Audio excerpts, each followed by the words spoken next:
विद्यार्थी मित्रों, आज धोरण 9 અને તેનું ચેપ્ટર છે 10મું, જેનું નામ છે ભારતીય સંસ્કૃતિની સિદ્ધિ। આ ચેપ્ટરમાં કઈ વાત છે હમણાં કહું, પહેલાં એના કર્તા વિશે જોઈ લઈએ, કારણ કે એના કર્તાની માહિતી આપણે ખૂબ જરૂરી છે અને મોટા પ્રશ્નમાં આપણે હર વખતે લખીએ છીએ। તો અહીંયા ધ્યાન આપજો। વિનાયક નરહરિ ભાવે એનું નામ છે, જેને આપણે વિનોબા ભાવે તરીકે ઓળખીએ છીએ। વિનોબા ભાવે જેનું આપણે ભૂલામણું નામ કહીએ તો લોકો એને આચાર્ય કહે છે।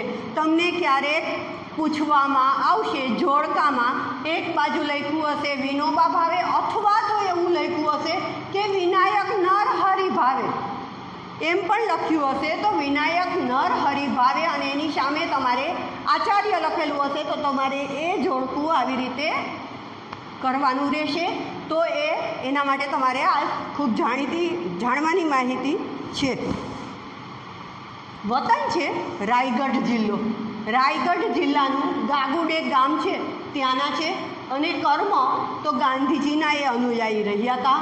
ભૂદાન ચળવળ થયેલી હતી ને એના પ્રણેતા હતા કે એટલે એનું હેન્ડલિંગ પોતે કરેલું હતું। મૌલિક પોતે ચિંતકે હતા કે જે પોતે પોતાની રીતે વિચારી અને લખી શકે। ચિંતક એટલે કે જે કોઈ પણ પુસ્તક હોય ને તો એ પુસ્તક વિશે પોતે જાતે વિચાર શકે। આપણે જે કહીએ ને કે વૈજ્ઞાનિકો શું કરે તો શોધ કરે ને, એવી રીતે ચિંતક જે છે એ શું કરે તો સાહિત્ય ઉપર શોધ કરે કે આ જે લખાણું છે તો એનું તો એને કહેવાય ચિંતક। ચિંતક અને લેખક પણ હતા કે પોતે વિચારી શકે અને પોતે જાતે લખી શકે એવા મૌલિક, બરાબર। તો એવા એ હતા અને ભગવદ્ ગીતાનો મરાઠી ભાષામાં એને અનુવાદ કરેલો છે। શ્રીમદ ભગવદ્ ગીતા છે એનો મરાઠી ભાષામાં અનુવાદ કરેલો છે। હવે એના પુસ્તકો કયા કયા લખેલા છે તમારી બુકમાં કવિ પરિચયમાં આ લખેલું છે અને એણે કેટલા પુસ્તક લખ્યા છે અને કયા કયા લખ્યા છે તો એ જાતે વિચારી અને એના પાર્ટ પાડીને લખજો અને એને એવોર્ડ કયો મળેલો છે એ જુઓ। મારે એવોર્ડ આમ છે ને કેવો નહોતો પણ હું કહી દઉં, કારણ કે આનો એવોર્ડ એવો છે કે જે અત્યાર સુધીના આપણે કવિ જોયા ને એમાંથી કોઈને નથી મળ્યો, એ એવોર્ડ આને મળેલો છે। તો એ કયો આપણે અત્યાર સુધી જોઈએ એમાંથી કોઈને નથી મળ્યો, એ એવોર્ડ આને મળ્યો હોય એવો છે રેમન મેગ્સેસ એવોર્ડ। તો રેમન મેગ્સેસ એ એવોર્ડ છે કે જે કોઈ નથી મળ્યો અને બીજો છે ભારત રત્ન એવોર્ડ। એટલે આ બે એવોર્ડ છે એ હું લખી દઉં છું, મારે તો તમને જ કહેવું હતું પણ છતાંય લખી દઉં। ચાલો, રેમન મેગ્સેસ અને બીજો છે ભારત રત્ન। પણ એના પુસ્તકો જે છે એ તમારે તમારી જાતે જ વિચારવાનું છે, જાતે જ શોધવાના છે। તો હવે આપણે આ ચેપ્ટરની શરૂઆત કરીએ તે પહેલાં હું તમને કહી દઉં કે આ ચેપ્ટર જે છે એનો સાહિત્ય પ્રકાર કયો છે। આ ચેપ્ટરનો સાહિત્ય પ્રકાર તમે તમારી બુકમાં પણ જોઈ શકશો તો તમને ખ્યાલ આવી જશે કે આનો સાહિત્ય પ્રકાર નિબંધ છે। કયો? નિબંધ। અને આ શેમાંથી લીધું છે? હા, એ પણ કહી દઉં કે શેમાંથી લીધેલ છે તો ભારતીય સંસ્કૃતિમાંથી। ભારતીય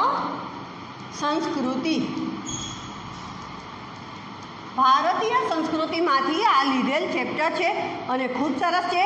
આમાં જે વાત કરી છે ને, આમાં જે વાત કરી છે એના વિશે એ કયા પોઈન્ટ વિશે વાત છે એ હું તમને માત્ર જણાવી દઉં કે આમાં એક તો પ્રકૃતિ આપણી કેવી હોય, આપણી પ્રકૃતિ, આપણી વિકૃતિ અને પ્રત્યેક માણસની એવી રીતે આપણી સંસ્કૃતિ। પ્રકૃતિ, વિકૃતિ અને સંસ્કૃતિ આ ત્રણેયને એણે દર્શાવી છે અને ત્યારબાદ ભારતીય સંસ્કૃતિને એણે દર્શાવી છે। ભારતીય સંસ્કૃતિ કે ભારતીય સંસ્કૃતિ આપણી કેવી હતી, કેવી છે, કેવી હોવી જોઈએ વગેરેની વાત કે કેવી છે એના માટેની એ વાત ખૂબ સરસ રીતે કરે છે. તો આપણે ચેપ્ટરમાં અહીંયા ધ્યાન આપીએ. ચાલો, તો એમ કે છે પ્રકૃતિ એટલે શું? જુઓ, પાઠની શરૂઆત જ એણે ત્યાંથી કરી છે કે પ્રકૃતિ એટલે શું. તો પ્રકૃતિ એટલે એને ટૂંકમાં કહી દીધું કે પ્રકૃતિ આપણો જે સહજ સ્વભાવ છે એ પ્રકૃતિ છે. આપણો જે સહજ સ્વભાવ છે એ પ્રકૃતિ છે. તો વિકૃતિ એટલે શું? તો સહજ સ્વભાવ છે ને એનાથી નીચે ઉતરી જવું, કે એનાથી નીચું વર્તન કરવું, સહજ સ્વભાવથી ખરાબ વર્તન કરવું, એને કહેવાય વિકૃતિ. અને સહજ સ્વભાવથી ખૂબ ઊંચું વર્તન કરવું, ઊંચું રહેવું, તો એને કહેવાય સંસ્કૃતિ. એટલે સહજ સ્વભાવથી નીચું અને સહજ સ્વભાવથી ઊંચું. સહજ સ્વભાવથી નીચું રહેવું એ વિકૃતિ છે, સહજ સ્વભાવથી ઊંચું રહેવું એ સંસ્કૃતિ છે. તો પ્રકૃતિ, વિકૃતિ અને સંસ્કૃતિ, આવા 3 વિભાગમાં એણે આ વાત કરેલી છે. બરાબર. તો પ્રકૃતિ છે ને એ બંનેમાં વચ્ચે છે, કે પ્રકૃતિ નીચી નથી ને ઊંચી નથી, પણ એ નોર્મલ છે, વચ્ચે છે, મધ્યમાં છે, એવી છે. એ સહજ છે કે જે માણસમાં, પ્રત્યેક માણસમાં હોય જ છે. એને આપણે બદલવી પડે છે, એને સંસ્કૃતિ તરફ વાળવી પડે છે, એવું એ કહે છે. પણ પ્રકૃતિ આપણામાં સહજ છે. ક્લિયર? તો હવે પ્રકૃતિ, વિકૃતિ અને સંસ્કૃતિ એને સમજાવવા માટે એણે એક ઉદાહરણ આપેલું છે કે આપણને ભૂખ લાગે, ભૂખ લાગવી આપણને, તો એ આપણી પ્રકૃતિ છે કે ભૂખ લાગે છે અને આપણે ખાઈ લઈએ છીએ. ભૂખ લાગે ને આપણે જમી લઈએ છીએ ને, તો એ આપણી પ્રકૃતિ છે. પણ આપણને ભૂખ લાગી નથી, આપણને ભૂખ નથી લાગી છતાંય ખાઈ લેવું, તો એ શું છે? એ વિકૃતિ છે, એ વિકૃતિ છે. હવે સંસ્કૃતિ કહો કે ભૂખ તો લાગી છે અને છતાંય નથી ખાવું. ભૂખ લાગી છે અને છતાંય નથી ખાવું. એકાદશી છે, વ્રત છે, સામું પડેલું છે, નથી ખાવું, તો એને કહેવાય સંસ્કૃતિ. તો આ પ્રકૃતિ, વિકૃતિ અને સંસ્કૃતિને સમજાવવા માટે એક ખાવાનું એક ઉદાહરણ આપણી સમક્ષ રાખેલું છે. બીજું એક એને કીધું કે આપણે પ્રકૃતિ એટલે આપણે મહેનત કરીએ અને આપણે કમાઈએ છીએ અને એ આપણે ભોગવીએ. મહેનત કરીને ખાવું તો એને કહેવાય પ્રકૃતિ. મહેનત ન કરવી અને બીજાનું પડાવી લેવું, બીજાનું લઈ લેવું, તો એને કહેવાય વિકૃતિ. અને આપણે કમાઈએ છીએ, આપણું જ છે, છતાંય બીજાને દીધા વગર તો હું ન જ ખાઉં, તો એને કહેવાય સંસ્કૃતિ. આ પ્રકૃતિ, વિકૃતિ અને સંસ્કૃતિના એને આવી રીતે વિભાગ કરીને આ 3 વાતને સમજાવી છે. તો આ તમે વાત સમજી લેજો. હવે એને સંસ્કૃતિ વર્ધન કરવું છે તો એના માટે શું કરવું જોઈએ એ વાત એ સમજાવતા કહે છે કે પ્રત્યેક માણસ અને પશુ એ બંને અલગ અલગ છે. પ્રત્યેક એ બંનેમાં ફરક છે, એ માણસને સમજાવવું જોઈએ. બંનેમાં સરખું હોય એવું શું? તો આહાર, નિંદ્રા, ભય ને મૈથુન, આ 4 વસ્તુ એવી છે કે જે માણસ અને પશુમાં સમાન છે. તો શું આપણે પશુ છીએ? શું આપણે પશુ છીએ? આપણામાં અલગ શું છે? તો અલગ આપણી મન અને બુદ્ધિ છે. એ બંનેને આપણે ન વાપરીએ ને તો આપણે પશુ છીએ. હવે એમાં વિનોબા ભાવેનું આ જે છે એ તો મેં તમને મારી વાત કીધી. ક્લિયર? કે મેં તમને પશુ અને માણસમાં ફરક સમજાવ્યો. હવે વિનોબા ભાવે શું કહે છે? એ તો એમ કહે છે કે માણસ અને પશુ એ બંનેમાં ફરક આપણને સમજાવવો જોઈએ અને એ સમજીએ એ ફરકને પશુપણામાંથી આપણું જે પશુપણું અંદરનું હોય ને એને બહાર કાઢી અને આપણે સંસ્કૃતિ તરફ, માણસાઈ તરફ પ્રયાણ કરવું, એનું નામ જ સંસ્કૃતિ વર્ધન કહેવાય. કે આપણે એમાંથી નીકળી અને માણસપણા તરફ આગળ વધીએ તો એને આપણે કહેવાય સંસ્કૃતિ વર્ધન.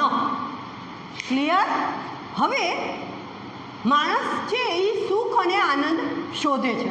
માણસ સુખ આનંદ શોધે, પણ એ શોધતા માણસને એ ખબર પડવી જોઈએ કે કયો આનંદ પ્રકૃતિ છે, કયો આનંદ વિકૃતિ છે ને કયો આનંદ સંસ્કૃતિ છે. આનો ખ્યાલ પ્રત્યેક માણસને આવવો જોઈએ. તો એ વિનોબા ભાવે પોતે એમ કહે છે કે માણસ સુખ શોધે છે એ ખરું છે, પણ કયો આનંદ વિકૃત પ્રકૃત સંસ્કૃત છે એને ખ્યાલ રાખવો જ પડે એનો. તો હવે સુખ જે છે એ સુખ જે આનંદ આપી શકે ને આપણને, એ જ સુખ સાચું, એ જ સુસંસ્કૃત આનંદ કહેવાય. અને જે આનંદ આપણને સંસ્કૃતિ તરફ લઈ જાય એ જ સાચો આનંદ કહેવાય. અહીંયા સુધીની વાત કરીએ. હવે સંસ્કૃતિ છે એ એમ કહે છે કે સંસ્કૃતિ છે ને એ ક્યારેય ખરાબ હોતી જ નથી, ક્યારેય ખરાબ ન હોય. હવે વિકૃતિ, તો વિકૃતિ કાયમ ખરાબ જ હોય, અને પ્રકૃતિ તો એ કંઈ સારી નથી ને ખરાબ એ નથી, એ વચ્ચેની છે. બરાબર કે એ સારી હોઈ શકે અને ખરાબ એ હોઈ શકે, કારણ કે કેટલાકની પ્રકૃતિ સારી હોય, કેટલાકની ખરાબ હોય, એટલે બંને હોઈ શકે. વિકૃતિ ખરાબ જ હોય, સંસ્કૃતિ સારી જ હોય, અને પ્રકૃતિ સારી અને ખરાબ બંને હોઈ શકે. એના માટે એણે એક ઉદાહરણ દીધું કે જેમ કે કાગડો છે, તો કાગડો કાળો છે, તો કાગડો કાળો હોવાની એની પ્રકૃતિ છે કે ભગવાને એવો જ બનાવેલો છે અને એ કાળો જ રહેવાનો, તો એ એની પ્રકૃતિ છે. એ કંઈ એમાં સુધાર, એ ખરાબ છે સારું છે એ આપણે કહી જ ન શકીએ, કારણ કે એ એની પ્રકૃતિ છે. એવી જ રીતે બગલો, તો બગલો એ સફેદ છે, બગલો સફેદ છે, મતલબ આપણે એમ ન કહી શકીએ કે બગલો બહુ સારો છે, બગલો બહુ સારો છે એવું આપણે ન કહી શકીએ. તો બગલો સફેદ અને કાગડો કાળો, તો કાગડો કાળો હશે અને ખરાબ હશે, બગલો સફેદ હશે અને સારો હશે, એવું કોઈ આપણે નિરીક્ષણ ન કરી શકીએ અને આપણે કોઈ એવું સજેશન ન આપી શકીએ, કારણ કે એ પ્રકૃતિ છે નહીં. તો જે માણસની જે પ્રકૃતિ છે એ જ પ્રમાણે એ તો રહેવાના. એટલે પ્રકૃતિ નથી તો સારી, નથી તો ખરાબ. તો પ્રકૃતિથી ઉપર ઉઠીને, પણ જે આપણી પ્રકૃતિ છે ને એનાથી ઉપર ઉઠીને, એટલે કે વધારે પડતું આપણે આગળ વધવું ને, એ આપણી સંસ્કૃતિ છે. કે આપણી પ્રકૃતિ કદાચ ખરાબ હશે કે સારી હશે, જે હશે એ રહેવા દો, પણ એનાથી ઉપર ઉઠીને કંઈક કરો. જો એ કરશો તો એ સંસ્કૃતિ છે. હવે એ એમ કહે છે કે કેટલીક વિકૃતિ એવી છે એને આપણે સંસ્કૃતિ માની લેવાની ભૂલ ન કરીએ, કારણ કે આપણે આપણી વિકૃતિને સંસ્કૃતિ માની લઈએ છીએ, પણ વિકૃતિ સંસ્કૃતિ નથી. જેમ કે પાશ્ચાત્ય લોકો પાસે ઘણું બધું વિજ્ઞાન આપણને શીખવા મળ્યું, એણે આપણને ઘણું બધું વિજ્ઞાન આપ્યું, પણ પાશ્ચાત્ય લોકોની ઘણી બધી વિકૃતિ છે એ આપણે સમજવી જોઈએ.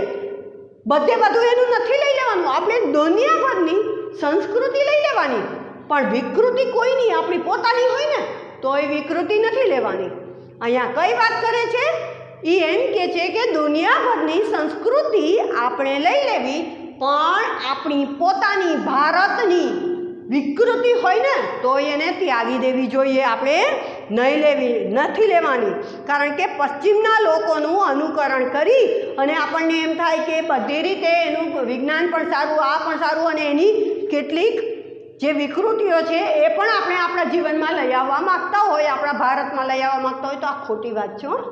આ ખોટી વાત છે. એટલા માટે એ વિનોબા ભાવે એમ કહે છે કે પ્રત્યેક વિકૃતિને નથી લેવાની, પ્રત્યેક સંસ્કૃતિને લેવાની. એટલે વિકૃતિને આપણી પોતાની હોય તો પણ ચાલ્યા દેવી જોઈએ, કે એને ન આપણા જીવનમાં ન અપનાવવી જોઈએ. એટલે દુનિયાભરની સંસ્કૃતિ લેવી, આપણી પોતાની વિકૃતિ હોય તો પણ ન જ લેવી.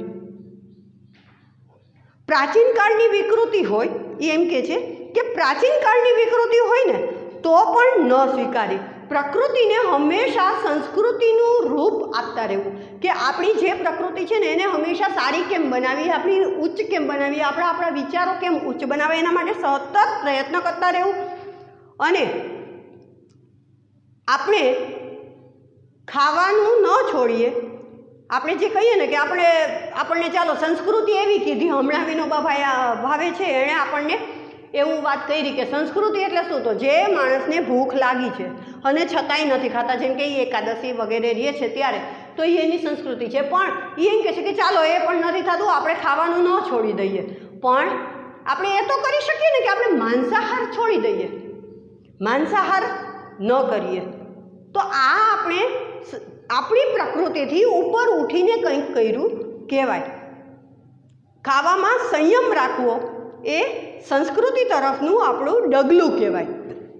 કે આપણે આપણા ખાવામાં જે છે એ આપણી સામે પડ્યું છે છતાંય નથી ખાવું, ભૂખ લાગી છે છતાંય નથી ખાવું, એને સંયમ કહેવાય. બરાબર. હવે જેમ જેમ આપણે છે ને કહેવાય ને કે જેટલું વિજ્ઞાન વધશે, જેટલી નવી નવી આપણે શું કહેવાય શોધ થતી જશે, એમ આપણી સંસ્કૃતિ વધતી જશે. કે જેમ આપણે નવી શોધ થશે તો આપણી સંસ્કૃતિ વધારે ને વધારે વધતી જશે. એ વાત સાચી છે.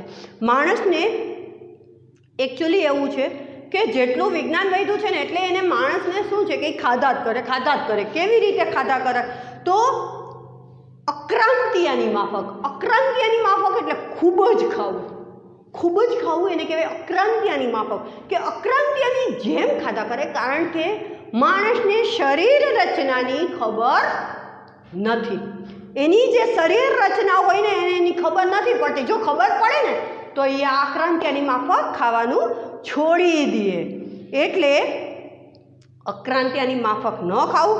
માણસ સંસ્કૃતિ વિકૃતિનું પૃથ્થકરણ અત્યારે કરતો થયો છે. અત્યારે માણસને ખબર પડે છે કે સંસ્કૃતિ કઈ, વિકૃતિ, એને પૃથ્થકરણ જુદું પાડવું કે આ સંસ્કૃતિ છે, આ વિકૃતિ છે. અત્યારે જો ભારતની સંસ્કૃતિ જે છે, ભારતીય સંસ્કૃતિની હું વાત કરું છું કે આમાં એણે કરી છે ને, તો ભારતીય સંસ્કૃતિમાં પ્રત્યેક માણસ અત્યારે પૃથ્થકરણ કરતો શીખી ગયો છે કે આ સંસ્કૃતિ છે, આ વિકૃતિ છે, આ સંસ્કૃતિ છે, આ વિકૃતિ છે. એવું પૃથ્થકરણ એટલે અલગ પાડવું. એ અલગ પાડતા એ શીખી ગયા છે. કોઈ પણ માણસ છે એના જીવનમાં આ આવી ગયું છે. ભારતમાં વૈદિક ઋષિઓથી લઈને આજ સુધી એક અખંડ પરંપરા ચાલી આવી. હું દુનિયામાં બીજો કોઈ દેશ એવો નથી જોઈતો કે જેની ભાષામાં 10,000 વર્ષથી એના એ શબ્દ ચાલી આવતા હોય. અહીંયા જુઓ, એ શબ્દ મૂકીએ છે કે ભારતીય સંસ્કૃતિ એવી છે કે જેમાં શબ્દની હારમાળા છે. કેટલા શબ્દો છે અને એ શબ્દો ઉપર રિસર્ચ, શોધ થયા જ કરે કે એક શબ્દમાંથી બીજો, બીજામાંથી ત્રીજો, એમ કરતાં રિસર્ચ થયા જ કરે. જે આપણી ભારતીય સંસ્કૃતિ છે. હું કે બીજો એકેય દેશ એવો નથી જોતો. વિનોબા ભાવે પોતે એમ કહે છે કે હું એટલે નથી કહેતો કે હું આ ભારત દેશનો છું.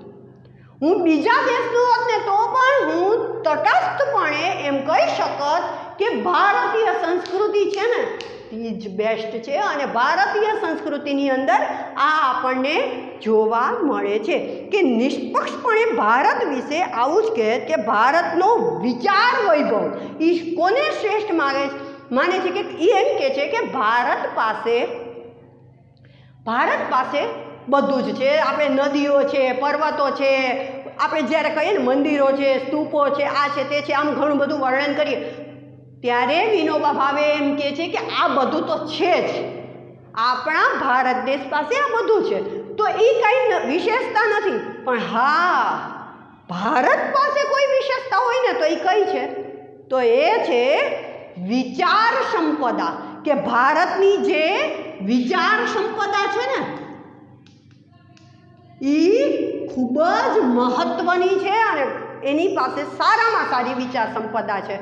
એટલે એમ કહે છે કે હું તટસ્થપણે આ વસ્તુ કહું છું કે હું ભારત દેશનો છું એટલે નથી કહેતો, પણ હું બીજા દેશનો હોત ને તો પણ હું એ સમયે આ જ કહેત કે ભારતની વિચાર સંપદા શ્રેષ્ઠ છે.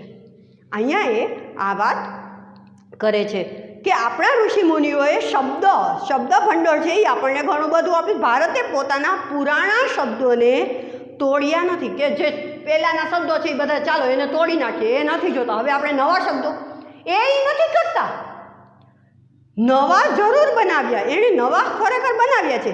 સાચે જ જૂના શબ્દોમાં એના અર્થ, જૂનો શબ્દ હોય ને એનો એ અર્થ એના અર્થ નાખીને તેનો વિકાસ કરેલો છે એ શબ્દનો. એટલે શબ્દ પરંપરા આપણી પાસે છે. બીજું શું કીધું આપણે? વિચાર સંપદા છે અને શબ્દ પરંપરા છે આપણી પાસે. શબ્દ પરંપરા, બરાબર. એક વિચાર સંપદાને શ્રેષ્ઠ કીધી. ભારતીય સંસ્કૃતિ પાસે ઋષિઓથી ચાલતી આવેલી શબ્દ પરંપરા છે. ત્યારબાદ યાસ્કાચાર્યએ એમ કીધું. શું કીધું એ સરસ છે, સાંભળો. કે આપણી સનાતન એટલે હંમેશા માટે આવતી રહેલી, સનાતન એટલે જે ક્યારેય ભૂસાય નહીં, કાયમ રહે એને કહેવાય સનાતન. તો યાસ્કાચાર્યએ એવું કીધું કે આપણી સનાતન છતાંય નિત્ય નૂતન, નિત્ય એટલે હંમેશા નવી નવી સંસ્કૃતિ છે, કે આપણી સનાતન અને નિત્ય નૂતન સંસ્કૃતિ છે. આપણી ભીતર એક અખંડ તંતુ કાયમ છે. તંતુ એટલે રેશા, જેને કહીએ કે બંધાણ, જે દોરો, તંતુ, રેશા, એને તંતુ કહીએ. એક તંતુ કાયમ છે. કયું? કે પુરાણા જમાનાના કોઈ ઋષિ આપણે આવે ને અહીંયા, પહેલાંના જમાનાના કોઈ ઋષિ અહીંયા આવશે ને તો શું કહેશે? તો તેને આપણો બાહ્ય વેશ, કે એ સમયે એ લોકો કદાચ ધોતિયું પહેરતા હશે, આ પહેરતા હશે, એ આપણે નથી જોતા, પણ એ જ્યારે અહીંયા આવે ને તો એને આપણો બાહ્ય વેશ, આપણે જે કપડાં પહેર્યા છે ને એ ચોક્કસ એને અલગ દેખાશે, ચોક્કસ એને જુદો જ દેખાશે. પણ એને આપણામાં એવું કંઈક અવશ્ય દેખાશે જેને લીધે એ કહી ઉઠશે કે આ મારા જ બાળકો છે. એને આપણામાં, આપણને જ્યારે જોશે ને તો આપણા વાણી, વર્તન, વિચાર એ જોઈને એ સહજ એવું કહી દેશે કે આ જે છે ને એ આપણા જ બાળકો છે. આ પ્રશ્ન તમારે પૂછાય છે, બધા જ પ્રશ્નો પૂછાય છે, છતાંય મેં તમને કહી દીધું. આપણી ભીતર કોઈક શાશ્વત, સ્નિગ્ધ, ચવળ, કઠોળ અને જીવતરવાળી વસ્તુ છે જે બદલાતી નથી. આ આપણું એક અનોખું બળ છે. આપણી પાસે કેવું અનોખું બળ છે? શાશ્વત, સ્નિગ્ધ, ચવળ, કઠોર અને જીવતરવાળી વસ્તુ. આ બધું આપણી અંદર એક બળ છે. હવે એ આગળ કહે છે કે હજારો વર્ષનો પુરાતન દેશ છે. જ્યારે દેશના ઇતિહાસ આરંભ નહોતો થયો ને ત્યારે આપણા પૂર્વજો ગૌરવ શિખર ઉપર, આપણા પૂર્વજો છે ને ગૌરવ શિખર ઉપર ચડી ગયા. જ્યારે આપણે બીજા દેશનો ઇતિહાસ હજી તો અસ્તિત્વમાં નહોતો ત્યારે આપણા દેશમાં જે બન્યું ને એની વાત કરે છે કે એ સમયે આપણા દેશના લોકો, પૂર્વજો ગૌરવ શિખર ઉપર ચડેલા હતા. અનેક પરિવર્તન આવ્યા, ઘણા પરિવર્તનો આવ્યા, છતાં અહીંની પરંપરા અતૂટ રહી, જે પ્રાચીનતમ કાળ સાથે આપણને જોડી રાખે છે. સ્થળ કાળના ભેદો છતાં અહીં એકતાનું જ દર્શન થાય છે. અહીં કહેવાયું છે કે દુર્લભમ ભારતે જન્મ. આપણો આ ભારત દેશ પરમ પવિત્ર દેશ છે એમ આપણા પૂર્વજો કહ્યા કરતા હતા. દુર્લભમ મહારાષ્ટ્રે જન્મ, દુર્લભમ ગુર્જરેશુ જન્મ, એવા વચન તમને ક્યાંય નહીં મળે. તુલસીદાસ છે તો જુઓ, એણે પણ એમ જ કહ્યું કે ભલી ભારત ભૂમિ ભલે કુલ જન્મ. 500 વર્ષ પહેલાંના આપણા ગુજરાતના કવિ નરસિંહ મહેતા, એણે પણ એવું જ ગાયું કે ભારત ખંડ ભૂતળમાં જન્મી જેણે ગોવિંદના ગુણ ગાયા રે, તે ધન્ય છે. હવે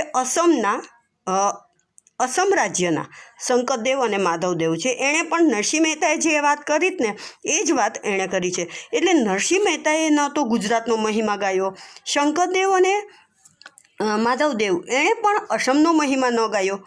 એકબીજાની ભાષા તો તેઓ કદાચ જાણતા પણ નહોતા, એકબીજાને નહોતા જાણતા, છતાં ભારત અમારી પુણ્યભૂમિ છે અને અમે તેમાં જન્મ પામ્યા, તેથી ધન્ય થઈ ગયા, એવું એ બંને અનુભવ્યું અને વ્યક્ત કર્યું છે.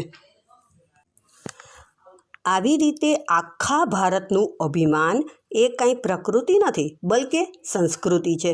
જ્યાં એવી ભાષાઓ છે કે ન જાણતો હોય તેને શીખતાય વર્ષો નીકળી જાય, એવી વિભિન્ન ભાષાઓ અને અપરંપાર વિવિધતાવાળા આ ભૂખંડને એક દેશ માનવો એ સંસ્કૃતિ છે. પ્રકૃતિથી ઉપર ઉઠીને આ સંસ્કૃતિ સધાઈ છે. એવી ભારતીય સંસ્કૃતિને આપણે જાળવવાની છે અને આગળ વધારવાની છે. તો ભારતીય સંસ્કૃતિમાંથી આ લીધેલું ચેપ્ટર અહીંયા પૂરું થાય છે. તો ચાલો, થેન્ક યુ મિત્રો, બાય બાય.